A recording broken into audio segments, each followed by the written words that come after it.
Assalamualaikum warahmatullahi wabarakatuh. Apa kabar semuanya? Jumpa kembali pada pembelajaran Bahasa Indonesia kelas 10 yaitu bab 5, bersepakat melalui negosiasi pada pertemuan yang kedua. Kompetensi dasar yang akan kita pelajari yaitu 3.11, menganalisis isi, struktur, dan kebahasaan teks negosiasi.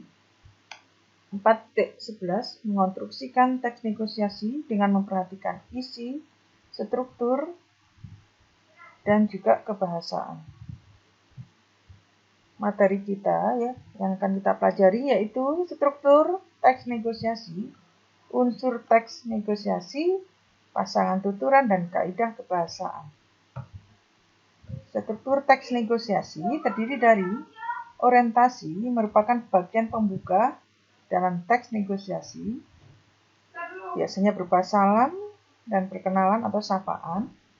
Kemudian pengajuan, negosiator menyampaikan maksud atau tujuan bernegosiasi. Penawaran, proses tawar-menawar antara pihak satu dengan pihak lainnya. Kemudian persetujuan atau kesepakatan, yaitu proses terjadinya kesepakatan dari hasil penawaran kedua belah pihak atau negosiator. Yang terakhir yaitu penutup, yaitu proses mengakhiri sebuah percakapan. Unsur-unsur dalam teks negosiasi berupa surat penawaran. Ini terjadi negosiasi secara tulis, biasanya pada proses penawaran suatu barang. Ada kepala surat, tempat dan tanggal surat, nomor surat, hal perihal, lampiran, alamat surat, salam pembuka, isi surat, salam penutup, dan nama pengirim serta tanda tangan. Jadi proses negosiasi itu bisa melalui tulis dan juga melalui lisan. Pasangan tuturan dalam teks negosiasi. Di dalam bernegosiasi terjadi saling bergantian dalam bertutur. Itu namanya pasangan tuturan. Yang pertama yaitu biasanya mengucap salam, kemudian yang lain menjawab salam, kemudian bertanya, menjawab pertanyaan, meminta tolong, memenuhi atau menolak permintaan, menerima atau menolak permintaan, kemudian menawarkan atau menerima atau menolak tawaran, dan mengusulkan, menerima atau menolak usulan. Itu adalah pasangan tuturan dalam teks negosiasi secara lisan atau berdialog. Berikutnya, penyusunan teks negosiasi bisa melalui negosiasi secara lisan, yaitu dialog, dan penyusunan teks negosiasi secara tertulis atau biasanya surat niaga. Langkah-langkah penyusunan dalam bentuk dialog yaitu menentukan topik permasalahannya terlebih dahulu, menentukan partisipan yang memiliki beda kepentingan, mengembangkan topik menjadi kerangka negosiasi, dan mengembangkan kerangka menjadi teks negosiasi dalam bentuk dialog.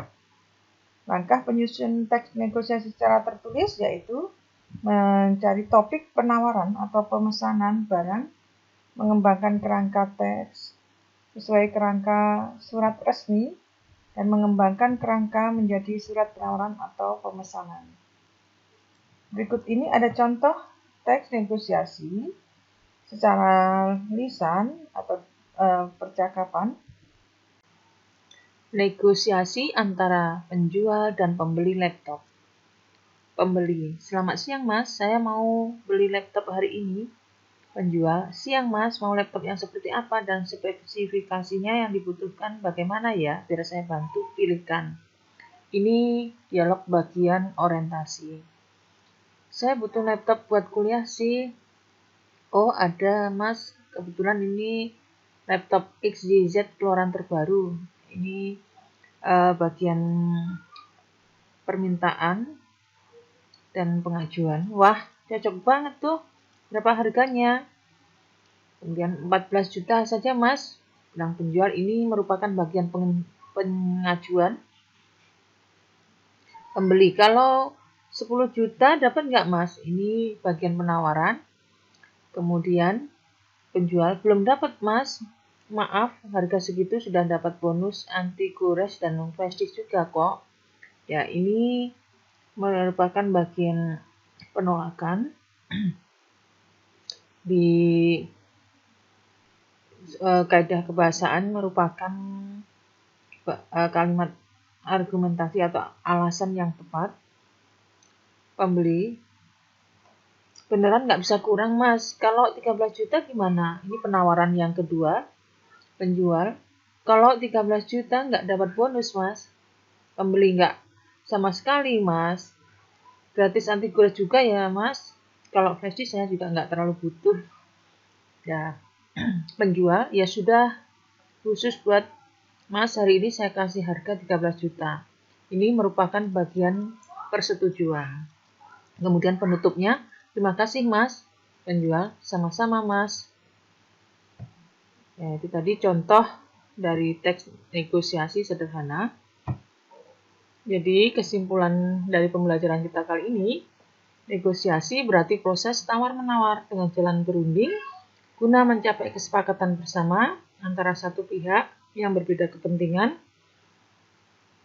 Dan seorang negosiator ulung harus memiliki trik dan siasat dalam bernegosiasi supaya yang negosiasi yang dilakukan dapat berhasil.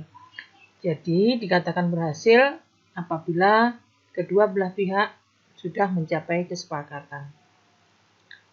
Untuk tugas praktek, yaitu buatlah video praktek bernegosiasi sederhana dalam bentuk lisan dengan orang lain, boleh dengan penjual di pasar, orang tua atau keluarga, ataupun teman melalui bisa video call yang direkam, dan syaratnya harus negosiasi itu berhasil, harus ada kata persetujuan atau kesepakatan antara kedua belah pihak. Jadi nanti dikumpul di aplikasi Classroom dan batas pengumpulan minggu depan. Jadi sekian dulu pertemuan kita kali ini. Ibu akhiri sekian dan terima kasih. Wassalamualaikum warahmatullahi wabarakatuh.